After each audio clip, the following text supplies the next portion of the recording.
Riwruok moro mar kanisa ma osebedo ka konyo loko timbe nyithindo madang' ne chuny boma ma Kisii okwayo jogo ma chunygi ng'uon kod tend kaonti no mondo ger kama inyalo rese nyithindo ma kamago kaka okang' mar konyogi ahinya e kindeni mar skuku.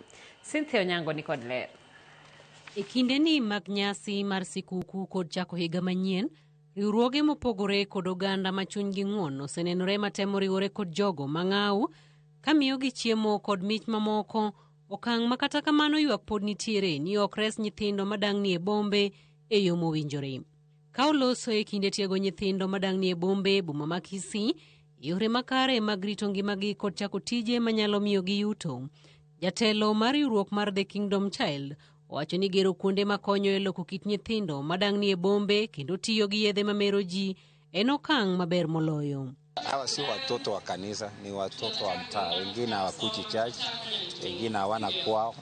Ni watu ambao hawana upendo. They have not tested that love because some of them they don't have parents. Ama wengine wametoka nyumbani. Wengi wao hawana hata wazazi, hawajui kwao ni wapi. So ni vizuri sisi kama kanisa na sisi ni nafasi ambao tunao kama kanisa ya kuwapelekea upendo. E kinde no ma ok tin ne ji madang' ni e bombe ma kwan gi law 500 bende no yudo mich mar chiemo e kinde ma giyudo tiegruok e yore makare mag loko kido mathiro dongruok magi kendo ketho ngimagi.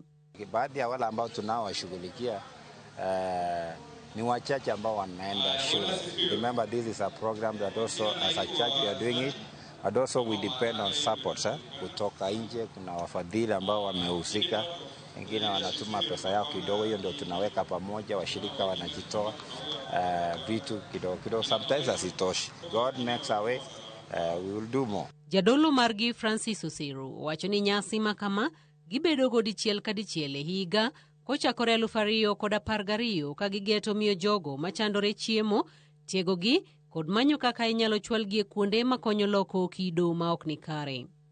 Of course, sometimes you can take a kid to school, maybe they are not fully reformed, first term, second term, ametoroka, but we also take them back, tunapeleka mentorship for a certain period, maybe 1 month, 3 months, so that they can be reformed, their mind can be changed to accept now to go back to the society and to be integrated. Gilero ni nyaka gie sani, ma ok tin ne nyithindo 8 osechwale sikunde kendo dhi nyime kod somo kanyakonchiel. Bende gikwayo gavana margi Simbarati mondo riwre kodgi e okang' mar reso ngima nyithindo madang' ni e bombe.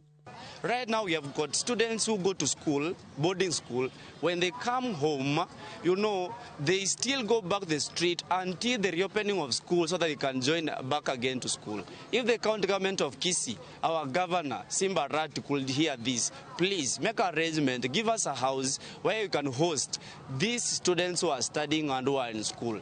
Bende gikwayo oganda mondo yie puonjo nyithindogo ka gilero ni moko yudore e bombe kaluwore kod wich teko mikelo kod dongo, to ok onyiso ni nyithindogo gin joma richo kaka oganda osebedo ka paro kendo miyo ijwang'ogi. When these kids don't have a premise, let me say I take them through mentorship, yes? Then they go outside there. Do you know these kids will go back to drugs? Do you know these kids will go back to stealing? Do you know these kids, they'll always get themselves in different situations outside there. Kuna mahali tumaipeleka mtu nyumbani akafukuzwa. They are gladly accepted because wengine walifanya kama kosa kamoja tu hivi akatoroka. Tukiwapeleka wanakubalika. Cynthia Onyango, Ramogi TV.